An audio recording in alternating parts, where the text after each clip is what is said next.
Saudara, sebuah ruko di pertokoan Mangga 2 Square, Pademangan, Jakarta Utara terbakar. Titik api berada di lantai 5 yang merupakan area toko komputer.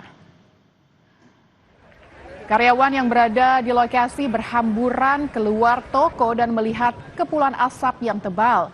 Diduga kebakaran akibat korsleting listrik di lantai 5 toko tersebut. Menurut seorang karyawan, terdengar ledakan sebelum api muncul.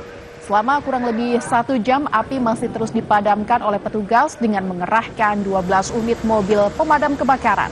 Tidak ada korban dalam peristiwa ini, sementara untuk mengetahui pasti penyebabnya kasus kebakaran ini, polisi dari Polsek Pademangan masih melakukan penyelidikan.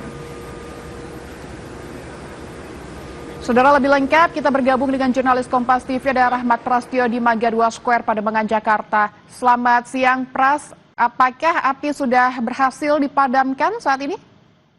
Ya, Bintang dan juga saudara, saat ini bisa saya jelaskan bahwa kebakaran yang melanda pusat perbelanjaan yang merupakan toko elektronik di pusat perbelanjaan Mangga 2 Square, Pademangan, Jakarta Utara saat ini telah padam. Api sudah dapat dilokalisir.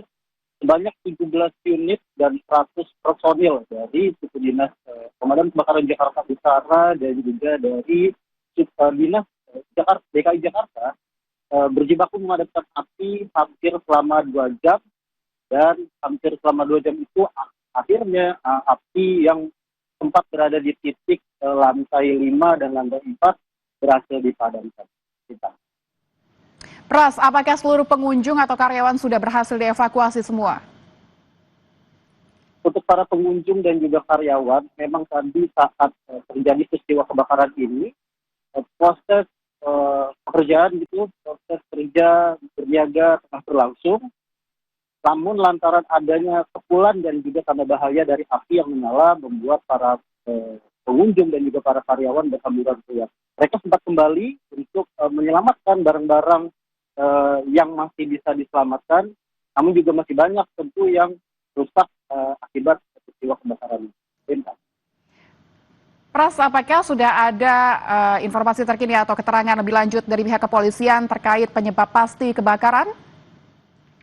Ya, sejauh ini proses pendinginan masih dilakukan. Polisi belum bisa mendekat karena khawatir masih membahayakan. Namun dari informasi yang dikumpulkan dari petugas pemadam kebakaran, sejauh ini penyebab kebakaran diduga berasal dari korsleting listrik yang terjadi di lantai 5. Lantai 5 sendiri merupakan area gudang dari toko elektronik ini. Baik, terima kasih Rahmat Prastyo melaporkan langsung dari Mangga 2 Square, Jakarta untuk informasinya.